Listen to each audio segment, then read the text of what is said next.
Baik, Assalamualaikum warahmatullahi wabarakatuh.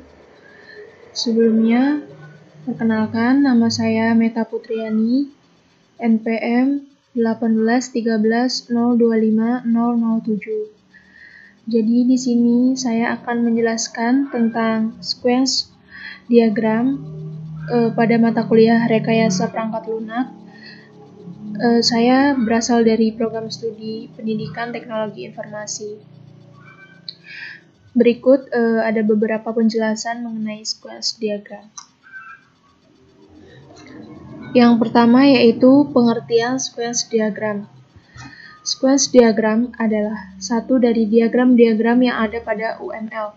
Sequence diagram ini adalah diagram yang menggambarkan kolaborasi dinamis antara sejumlah objek. Kegunaannya untuk menunjukkan rangkaian pesan yang dikirim antara objek juga interaksi antara objek. Sesuatu yang terjadi pada titik tertentu dalam eksekusi sistem. Dalam UML, objek pada sequence diagram digambarkan dengan segi empat yang berisi nama dari objek yang digarisbawahi. Dalam sequence diagram, setiap objek hanya memiliki garis yang digambarkan garis putus-putus ke bawah. Pesan antar objek digambarkan dengan anak panah dari objek yang mengirimkan pesan ke objek yang menerima pesan. Di sini juga ada tambahan lagi mengenai pengertian dari sequence diagram, yaitu suatu diagram yang menjelaskan interaksi objek dan menunjukkan atau memberi tanda atau petunjuk komunikasi di antara objek-objek tersebut. Sequence diagram digunakan untuk menjelaskan perilaku pada sebuah skenario dan menggambarkan bagaimana entitas dan sistem berinteraksi, termasuk pesan yang dipakai saat interaksi. Semua pesan digambarkan dalam urutan pada eksekusi. Sequence diagram berkaitan dengan use case diagram, yang mana satu use case akan menjadi satu sequence diagram. Okay, next. Di sini ada beberapa komponen sequence diagram. Yang pertama yaitu yang seperti gambar orang, itu disebut dengan aktor. Keterangannya yaitu menggambar orang yang sedang berinteraksi dengan sistem. Jadi aktor itu berperan sebagai orang yang berinteraksi dengan sistem yang akan dibuat.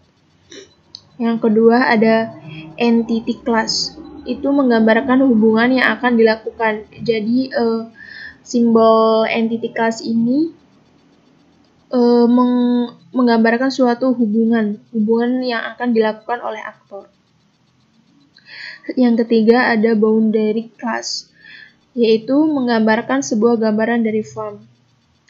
Bentuknya hampir sama seperti entity class, namun bergaris di sebelah kiri.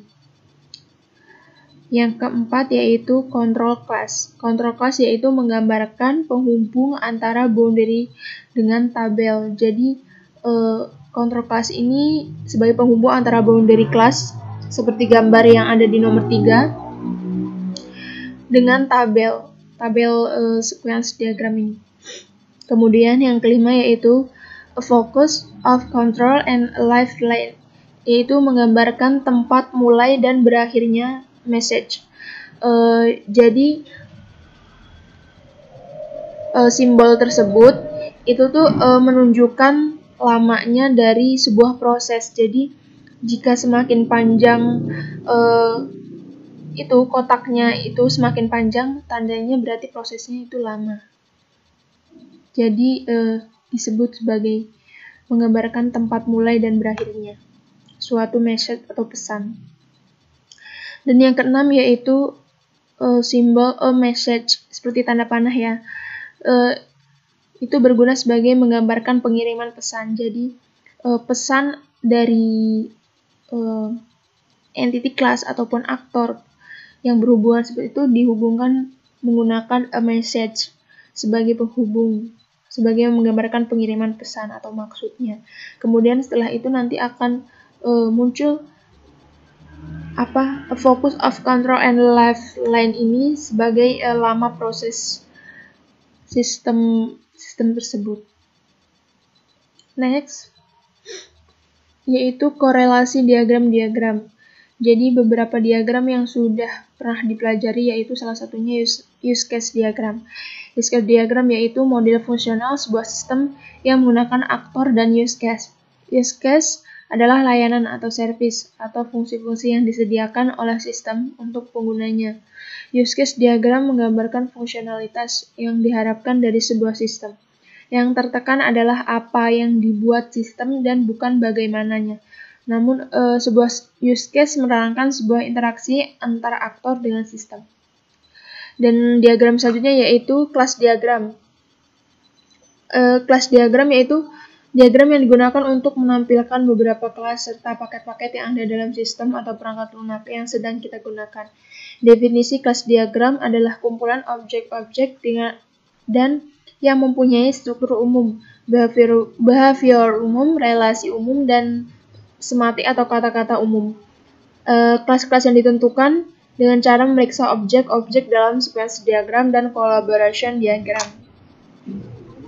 Selanjutnya yaitu hubungan antara activity diagram dengan kelas diagram dalam UML. Jadi korelasinya yaitu activity diagram dapat juga digunakan untuk memodelkan implementasi dari metode-metode kompleks. Kemudian metode adalah implementasi dari suatu operasi ketika dipanggil, sementara operasi merupakan bagian dari sifat yang terdefinisi dalam suatu kelas yang menyatakan kepada objek apa yang akan dilakukan. Kemudian yang selanjutnya yaitu hubungan activity diagram dengan use case diagram dalam UML. Saat pemodelan use case, activity diagram digunakan untuk menjelaskan bagaimana tujuan use case itu dicapai. Yang kedua yaitu activity diagram menjelaskan pada level workflow dari sejumlah use case saat dieksekusi. Diagram yang sudah dipelajari yaitu saat ini yang sedang dipelajari saat ini, yang terakhir yaitu sequence diagram adalah salah satu diagram yang ada pada UML. Sequence diagram ini adalah diagram menggambarkan kolaborasi dinamis antara sejumlah objek. Kegunaannya pun untuk menunjukkan rangkaian pesan yang dikirim antara objek juga interaksi antara objek. Seperti yang sudah dijelaskan pada menu-menu atau simbol-simbol yang sebelumnya. Next. Baik, di sini ada sebuah gambar sequence diagram tentang mengirim uang, sequence diagram tentang mengirim uang. Jadi di sini saya akan menjelaskan yang pertama yaitu di sini ada aktor yang berperan sebagai nasabah. Jadi di sini aktor yaitu menggambar orang yang sedang berinteraksi dengan sistem. Jadi aktor yang sebagai nasabah ini berinteraksi dengan sistem. Dan di sini juga ada boundary class sebagai menu utama. Di sini juga ada boundary class lagi sebagai menu pengiriman. Di sini juga ada control class sebagai manajer pengiriman uang. Di sini juga ada entity class sebagai akun.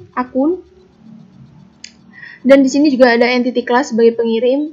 Di sini juga ada lagi entity class sebagai penerima. Jadi simbol-simbol yang ada di gambar ini sudah dijelaskan di slide sebelumnya tadi mengenai fungsi-fungsinya. Dan di sini juga ada simbol a message nih, seperti tanda panah ini, yang berperan sebagai menggambarkan pengiriman pesan. Nah, jadi pesan yang disampaikan oleh simbol ini yaitu ini, kirim uang, menu kirim uang. Kemudian ini yang kotak putih ini tadi yaitu a focus of control and a lifeline, yaitu menggambarkan tempat mulai dan berakhirnya message. Jadi semakin lama suatu sistem bekerja, jadi semakin panjang pula ini kotak putih ini, seperti ini. Jadi ini panjang banget ini, jadi prosesnya lama. Dan ini yang sebentar pada tampilan ini hanya sebentar, hanya kecil, hanya pendek, berarti tandanya prosesnya tidak lama. Kemudian di sini juga ada lagi simbol a message yang menyampaikan pesan, yaitu masukkan akun tujuan. Di sini juga masukkan jumlah uang. Di sini juga ada validasi akun. Sini lan atau hasil. Jadi tampilan dari sebuah hasil validasi akun ini. Sini. Dan ini prosesnya tidak cukup lama karena kotaknya pendek ya. Di sini juga ada, jadi di sini yang paling banyak dipakai yaitu toolbox message ya, yang seperti tanda panah ini. Seperti tanda-tanda panah ini. Jadi yang paling diperlukan yaitu sebuah pesan yang akan dijalankan oleh sistem. Seperti ini, kirim uang, pengirim, penerima jumlah. Itu juga menggunakan a message, toolbox message. Dan di sini juga ada tampilan pesan kesalahan. Jadi jika saldo tidak cukup maka akan muncul tampilan pesan kesalahan. Seperti itu.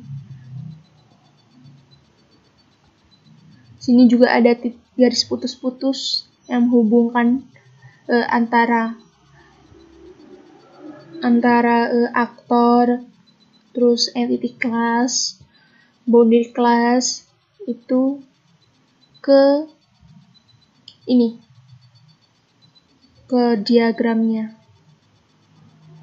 Seperti itu. Ada gambar sequence diagram tentang sistem mengirim uang. Kurang lebihnya saya mohon maaf apabila ada salah kata maupun ada salah dari materi yang saya sampaikan. Terima kasih sebelumnya. Assalamualaikum warahmatullahi wabarakatuh.